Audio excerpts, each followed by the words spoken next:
So hello everyone, we are back. ठीक है बेटा, फिर हम आगे चैप्टर कंटिन्यू करने वाले हैं। ठीक है, आप लोग को माइक का बहुत ज़्यादा इशू आ रहा था, तो इसलिए फिर मैंने नया माइक लिया है।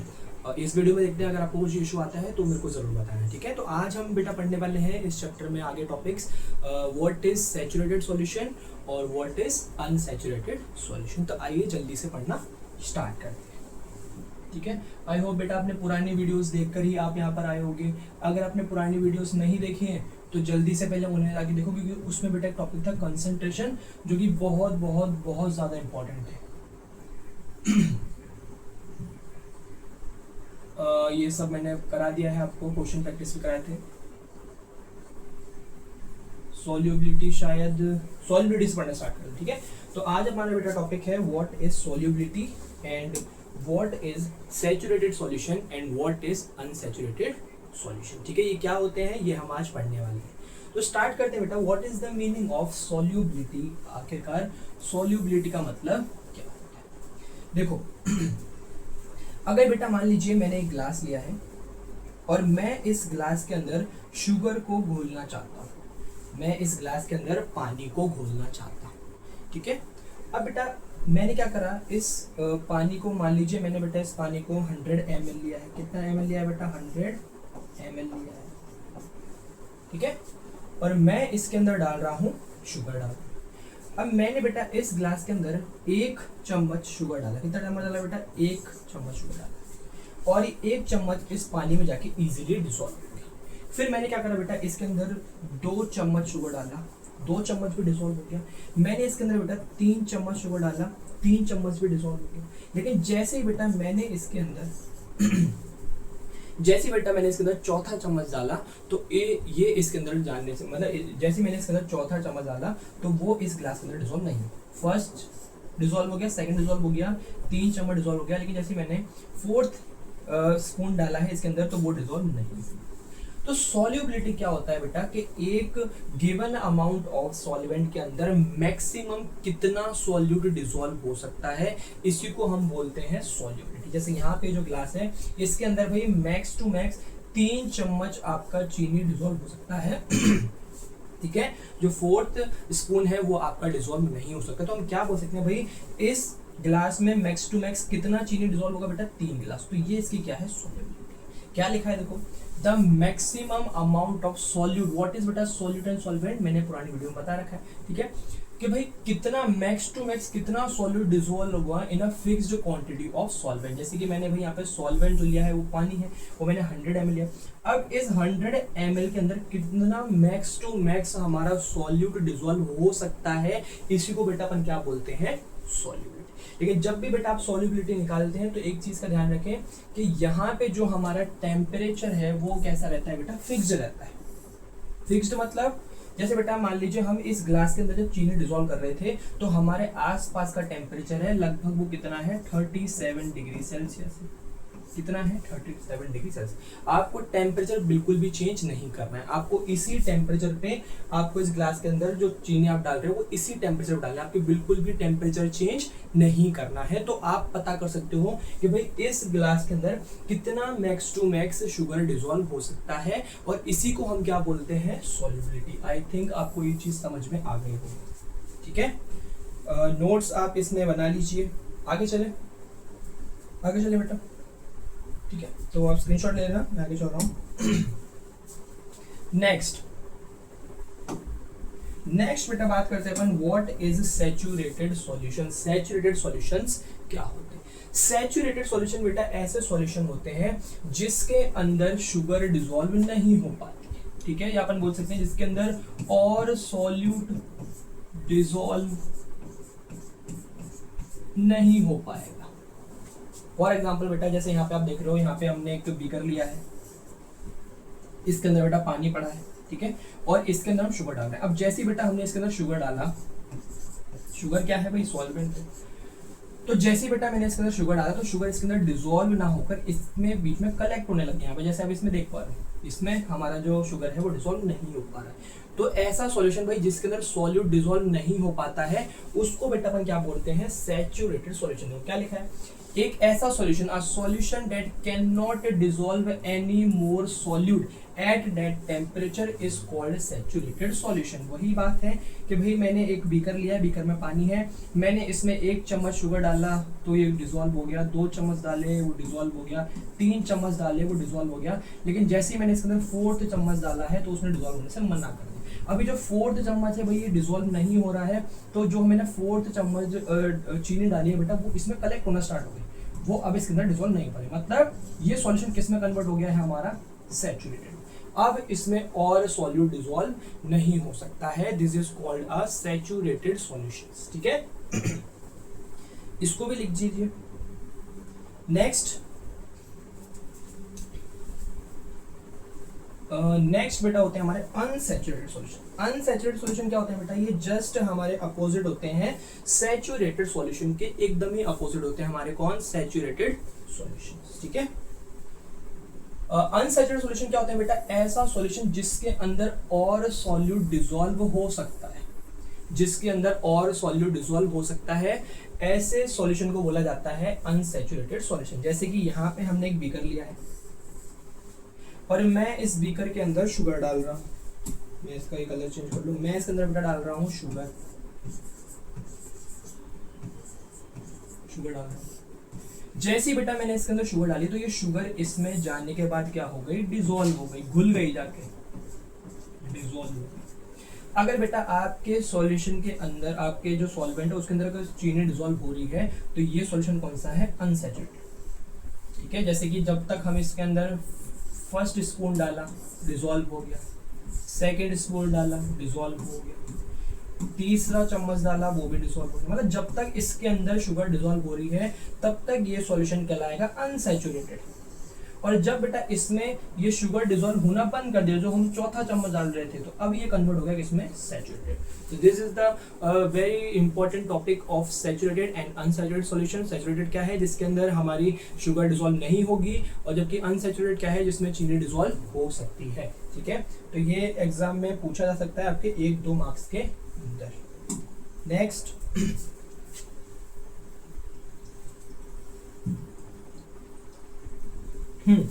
अब बेटा ये बार बार पूछा जाता है कि हम बार बार यहाँ पे टेम्परेचर को मेंशन क्यों कर रहे हैं। जब हम सैचुरेटेड और अनसैचुरेटेड सॉल्यूशन पढ़ रहे हैं तो मैंने आपको बोला अगर आपको इसकी सॉल्युबिलिटी निकालनी है तो आपको एक पर्टिकुलर टेम्परेचर लेना पड़ेगा। जैसे कि हमने वहां पे 37 डिग्री सेल्सियस लिया, अगर आप टेम्परेचर कम ज्यादा करोगे तो सॉल्युबिलिटी भी हमारी कम ज्यादा हो सकती है। ठीक है, ऐसा क्यों हो, देखो जरा होता क्या है बेटा,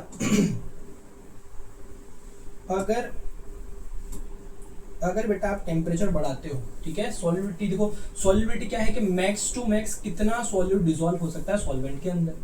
अब जो सॉल्युबिलिटी है बेटा वो डिपेंड करती है हमारे टेम्परेचर के ऊपर।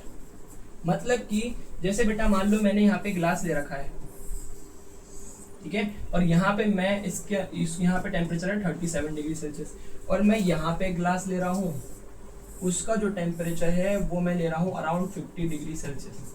अब दोनों में डिफरेंस क्या है, अब जब बेटा मैं 37 डिग्री सेल्सियस ले रहा हूँ तो मान लीजिए मैंने इसके अंदर पहला चम्मच डाला है वो डिसॉल्व हो गया है, दूसरा डाला है वो डिसॉल्व हो गया है, तीसरा डाला वो डिसॉल्व हो गया है, लेकिन जैसे ही मैंने इसके अंदर बेटा 4th स्पून डाला है तो वो डिसॉल्व नहीं हो रहा है। ठीक है, लेकिन मैं चाहता हूँ कि भाई ये 4th जो मैं स्पून डाल रहा हूँ ये भी इसके अंदर क्या हो जाए, डिसॉल्व हो जाए। अब 37 डिग्री सेल्सियस पे बेटा इस ग्लास के अंदर मैक्स टू मैक्स इसके अंदर कितना सॉलिड डिसॉल्व हो सकता है, हमारा 3 चम्मच। ठीक है, कितना डिसॉल्व हो सकता है, सिर्फ और सिर्फ 3 चम्मच जो है वो डिसॉल्व हो सकता है। ये डिसॉल्व हो जाएगा, ये हो जाएगा, ये हो जाएगा, लेकिन जैसे ही बेटा हमारा 4th स्पून आएगा तो वो डिसॉल्व होने से मना कर देगा, क्योंकि भाई 37 डिग्री सेल्सियस पे बस ये हमारे 3 चम्मच को डिसॉल्व कर सकता है। लेकिन मैं ये चाहता हूँ कि भाई यहाँ पे 4th जो चम्मच है वो भी डिसॉल्व हो जाए, तो उसके लिए बेटा मैं क्या करूंगा, उसके लिए हमने क्या करा, यहाँ पे टेम्परेचर को बढ़ा दिया, टेम्परेचर को बढ़ा दिया। अब जैसे ही बेटा हम टेम्परेचर बढ़ाते हैं तो यहाँ पे जो पानी के मॉलिक्यूल्स हैं, ठीक है, हमको मालूम भाई जितने भी मैटर होते हैं उनके अंदर छोटे छोटे पार्टिकल्स होते हैं, इतना तो मालूम होगा आप लोगों को। ठीक है, तो अब बेटा जैसे ही हम टेम्परेचर बढ़ाते हैं तो जो पानी के अंदर जो पानी के मॉलिक्यूल हैं, टेम्परेचर बेटा आप जैसे ही बढ़ाओगे, टेम्परेचर इंक्रीज करोगे तो ये जो मॉलिक्यूल है बेटा, इनके बीच का स्पेस बढ़ जाएगा, मतलब ये मॉलिक्यूल दूर दूर भागना स्टार्ट कर देंगे, पानी से दूर दूर भागना स्टार्ट कर देंगे। और जैसे ही बेटा ये दूर दूर भागना स्टार्ट करेंगे तो इनके बीच में क्या आ जाता है, स्पेस आ जाता है। इनके बीच में क्या आ जाता है, स्पेस आ जाता है। हमने पढ़ी है प्रॉपर्टीज मैटर की, ठीक है, particles have space between them. तो इनके बीच में बेटा स्पेस जब बढ़ जाता है तो जो हम पहला जो हम 4th स्पून डाल रहे थे वो जो नहीं घुल रहा था, अब जब इसके अंदर हम 4th स्पून डालेंगे तो वो इसके अंदर इजीली जो ये स्पेस क्रिएट हुआ है इनके अंदर वो जो हमारा शुगर है वो आराम से बैठ जाएगा, ठीक है। तो अब मुझे बता बेटा, अगर हम 50 डिग्री सेल्सियस पे 4 चम्मच से डिसॉल्व कर पा रहे हैं तो क्या इसकी सॉल्युबिलिटी इस वाले बीकर से ज्यादा है? ज्यादा है भाई। इसके अंदर सिर्फ 3 चम्मच डिसॉल्व हो रहे हैं, जबकि इसके अंदर बेटा 4 चम्मच डिसॉल्व हो रहे हैं। तो इसकी सॉल्युबिलिटी क्या है, ज्यादा है, क्योंकि उसके अंदर मैक्स टू मैक्स कितने स्पून डिसॉल्व हो रहे हैं हमारे, 4, और इसके अंदर सिर्फ 3, ठीक है। तो क्या लिखा है जरा एक बार रीड कर लेते हैं इसको। Solubility depends on temperature. भाई सॉल्युबिलिटी जो होती है वो टेम्परेचर पर निर्भर करती है, डिपेंड करती है। That is why we are always mention that temperature while taking about solute. जब भी हम सॉल्युबिलिटी निकालते हैं तो हमेशा वहां पे टेम्परेचर मेंशन करा जाता है कि जो आपने सॉल्युबिलिटी निकाली है वो कितने टेम्परेचर पर निकाली। अगर आप टेम्परेचर कम ज्यादा करोगे तो सॉल्युबिलिटी भी बेटा हमारी कम ज्यादा हो सकती है, ठीक है। जैसे कि यहाँ पे एग्जांपल दे रखा है, शुगर सॉलिड है, dissolve more in hot water. भाई गर्म पानी में हमारी चीनी बहुत जल्दी डिसॉल्व हो जाती है। अगर आपने देखा होगा भाई गर्मियों के मौसम में जब बेटा हम कुछ भी बनाते हैं, रूह अफ़ज़ा बना रहे हैं, ग्लूकॉन डी बना रहे हैं, तो ठंडे पानी में शुगर को अपन को बहुत टाइम लगता है, हम ऐसे चम्मच को ऐसे घुमाते ही रहते हैं। लेकिन जब बात करें हम चाय बनाते हैं तो चाय में अगर अपन चीनी डालते हैं तो वो जाती घुल जाती है, 1 सेकंड के अंदर, 1-2 सेकंड के अंदर घुल जाती है। ऐसा क्यों? क्योंकि भाई गर्म पानी के अंदर बेटा चीनी ज्यादा जल्दी डिसॉल्व होती है। क्यों? क्योंकि पार्टिकल्स क्या होते हैं बेटा, दूर दूर भाग जाते हैं और चीनी जल्दी से क्या होती है, डिसॉल्व हो जाती है, ठीक है। तो sugar dissolve more in hot water, गर्म पानी में ज्यादा शुगर अपन डिसॉल्व कर सकते हैं, जबकि कोल्ड वाटर में हम नहीं कर सकते हैं। लेकिन बेटा जो हमारी गैसेज होती हैं, ये इंपॉर्टेंट बहुत लाइन है, ये बहुत इंपॉर्टेंट है। देखो अगर बेटा आपका जो सॉल्यूट है, मैं अगर आपको ध्यान से बताऊं, अगर बेटा आपका सॉल्यूट कैसा है, सॉलिड है। जैसे कि यहाँ पे देखो बेटा, जो यहाँ पे शुगर अपन डाल रहे हैं, यहाँ पे जो अपन शुगर डाल रहे हैं यहाँ पे बेटा जो अपन शुगर डाल रहे हैं वो एक्चुअली में सॉलिड फॉर्म में होती है। इतना सबको मालूम होगा भाई, शुगर जो रहती है वो सॉलिड फॉर्म में रहती है। तो अगर मुझे मैं चीनी को ज्यादा घुलना चाहता हूँ जो कि सॉलिड फॉर्म में है, तो इसकी बेटा सॉल्युबिलिटी कब बढ़ेगी, जब मैं टेम्परेचर को बढ़ाऊंगा।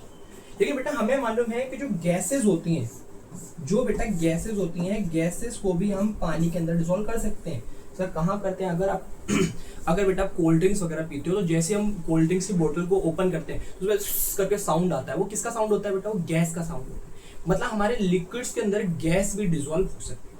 अब मैं चाहता हूँ बेटा, जैसे ये मैंने गिलास लिया है, मैं जैसे पहले बेटा इसके अंदर क्या कर रहा था, मैं पहले बेटा यहाँ पे मैं इन ग्लास के अंदर मैं शुगर को डिसॉल्व कर रहा हूँ। अब मैं चाहता हूँ बेटा इन ग्लास के अंदर गैस को भूनना, मैं गैस को भूनना चाहता हूँ, ठीक है। अब बेटा गैस क्या होती है, बिल्कुल अपोजिट होती है। देखो गैस ज्यादा, मतलब अगर बेटा गैस घुल रही है तो मतलब हम क्या बात कर रहे हैं, सॉल्युबिलिटी क्या होता है, सॉल्यूट का सॉल्वेंट में घुलना। अगर मैं चाहता हूं बेटा कि गैस ज्यादा से ज्यादा इस ग्लास के अंदर डिसॉल्व हो, तो यहाँ पे बेटा उल्टा काम होता है। यहाँ पे अगर आप टेम्परेचर जितना टेम्परेचर आप कम करोगे, डिक्रीज करोगे, उतनी ज्यादा आपकी गैस क्या होगी, डिसॉल्व होगी। और अगर आप टेम्परेचर बढ़ाते हो तो जो गैस है वो कम डिसॉल्व, ठीक है, वो क्या है, बहुत ज्यादा कम। जैसे इसमें आप देख पा रहे हो ठंडा पानी है, इसमें बहुत सारी गैसेस दिख रही हैं। इसको अगर मैं जूम करूं, एक मिनट, अगर बेटा मैं इसको जूम करूं, देखो तो यहाँ पे बहुत ठंडे पानी के अंदर बहुत ज्यादा गैस डिसॉल्व हो गई है, कार्बन डाइऑक्साइड गैस। लेकिन अगर हम बात करें इस वाटर की, तो गर्म पानी, इसके अंदर बेटा कम से कम गैस डिसॉल्व हो रही है, क्योंकि गैसेस बेटा जो होती हैं वो उल्टा काम करती हैं। मतलब टेम्परेचर अगर अपन घटाते हैं तो ज्यादा गैस डिसॉल्व होती है, और अगर अपन टेम्परेचर बढ़ा देते हैं तो गैस हमारी कम डिसॉल्व होती है। That is the concept of solubility, ठीक है। तो ये चीज बेटा ध्यान रखना, ये इंपॉर्टेंट है कि भाई जो अगर आपका सॉल्यूट बेटा कैसा है, सॉलिड फॉर्म में है तो टेम्परेचर बढ़ाने पे ज्यादा सॉल्युबिलिटी आएगी। और अगर आपका सॉल्यूट गैस है, गैस है, ठीक है, तब क्या होगा बेटा, हमारी सॉल्युबिलिटी टेम्परेचर कम करने पे बढ़ जाती है। इट इज वेरी इंपॉर्टेंट, ठीक है। नेक्स्ट, अब एक टॉपिक दे रखा है आपके बुक के अंदर, सॉल्युबिलिटी कर्व। सॉल्युबिलिटी कर्व क्या है, ध्यान से सुनिएगा बेटा, जब हम सॉल्युबिलिटी को, जब बेटा अपन क्या करते हैं, सॉल्युबिलिटी को ग्राफ के फॉर्म में रिप्रेजेंट करते हैं, ठीक है, जब हम क्या करते हैं, सॉल्युबिलिटी क्या है, कितना मैक्स टू मैक्स सॉल्यूट हमारा डिसॉल्व होगा सॉल्वेंट के अंदर, ठीक है। जब बेटा आप क्या करते हो, सॉल्युबिलिटी को ग्राफ के फॉर्म में शो करते हो, तो this is known as solubility curve, ठीक है। जैसे यहाँ पे दिखा रखा है, यहाँ पे दिखा रखा है कि भाई हमारा जैसे जैसे टेम्परेचर बढ़ता जा रहा है तो सॉल्युबिलिटी बढ़ती जा रही है। जैसे यहाँ देखेंगे, जब टेम्परेचर 0 डिग्री सेल्सियस था तो हमारी सॉल्युबिलिटी लगभग यहाँ पे थी, ठीक है, मान लो 30 थी। जब बेटा टेम्परेचर 20 हुआ तो सॉल्युबिलिटी लगभग यहाँ पे हो गई। जब 40 था तो सॉल्युबिलिटी इतनी हो गई, ठीक है। जब 100 था तो सॉल्युबिलिटी यहाँ पर, मतलब जैसे जैसे टेम्परेचर बढ़ा रहे हैं तो सॉल्युबिलिटी बढ़ती जाती है। A graph of solubility versus temperature is called solubility curve। जब हम solubility को ग्राफ में रिप्रेजेंट करते हैं, solubility हमने y एक्सिस पे ले ली है और टेम्परेचर हमने x एक्सिस पे ले लिया है, तो इसी को बोला जाता है solubility curve। नेक्स्ट, अब बेटा ये आपके एनसीईआरटी बुक के अंदर ये क्वेश्चन दे रखा है, आपको एक दे रखा है कंपाउंड ए, थोड़ा सा जूम कर दूं, इसको मैं समझा देता हूं आपको एक बार इसको। अगर बेटा मैं इसको देखूं तो आपको एक क्वेश्चन दे रखा है, ऐसे ग्राफ दे रखा है आपको, है ना, आई होप अब आपको दिख रहा होगा, एक सेकेंड, अब दिख रहा है ना। अब यहाँ पे बेटा अगर आप ध्यान से देखेंगे तो यहाँ पे दे रखा है अपन को एक कंपाउंड बी दे रखा है, एक दे रखा है अपन को कंपाउंड बी और एक दे रखा है कंपाउंड ए। अगर बेटा आप इसको ध्यान से देखेंगे तो इसमें दिखा रखा है कि भाई जब टेम्परेचर 10 डिग्री सेल्सियस था तो कंपाउंड ए की सॉल्युबिलिटी कितनी है बेटा, लगभग इतनी है। अगर हम इसको यहाँ पे लेके जाएं तो ये आएगी लगभग 45 है। और अगर अपन 10 डिग्री सेल्सियस पे ही कंपाउंड बी को देखें तो उसकी सॉल्युबिलिटी लगभग बेटा यहाँ पर है, मतलब ये तो बहुत ऊपर है, ये आपकी 190 के आसपास, ठीक है। अच्छा 20 डिग्री सेल्सियस पे देखेंगे, अच्छा ग्राफ पढ़ना आता है बेटा आपको, ग्राफ ये अगर ये आपको तभी समझ में आएगा जब आपको ग्राफ पढ़ना आता है, ठीक है। तो आगे अगर आपने पढ़ रखा है फिजिक्स में कि ग्राफ कैसे पढ़ा जाता है तो और अच्छी बात है, छोटी क्लास में आपने पढ़ा होगा ग्राफ कैसे पढ़ते हैं, ठीक है। तो यहाँ पे बेटा वही है, देखो 20 डिग्री सेल्सियस पे हमारा कंपाउंड ए है वो कितना है, यहाँ इस पॉइंट पे है, और पास आ गया 49 48 हो गया, और देखो कंपाउंड बी कितना है बेटा, यहाँ पे लगभग 200 से ऊपर जा रहा है। तो क्या हम बोल सकते हैं हर पॉइंट पे भाई सॉल्युबिलिटी किसकी ज्यादा आ रही है, हमेशा कंपाउंड बी की, क्योंकि भाई देखो 30 डिग्री पे ये हमारे यहीं पे और जबकि वो हमारा हमेशा 200 से ऊपर चला गया, तो सॉल्युबिलिटी किसकी ज्यादा है, कंपाउंड। अब इसी के बेटा बेस पे हमको कुछ क्वेश्चन दे रखे हैं, क्या क्वेश्चन है जरा देखो। द सॉल्युबिलिटी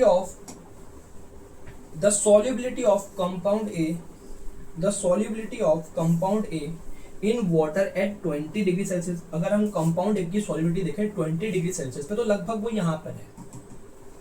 तो ये जो सॉल्युबिलिटी है भाई कंपाउंड ए की 20 डिग्री सेल्सियस पे, ये कम है, ज्यादा है या बराबर है सॉल्युबिलिटी एट 60 डिग्री सेल्सियस। भाई 60 डिग्री सेल्सियस पे कंपाउंड ए की सॉल्युबिलिटी यहाँ पे, यहाँ तो बेटा ऊपर दिख रही, तो ये बराबर है या कम है, तो अपन क्या बोलेंगे, ये लेस देन है।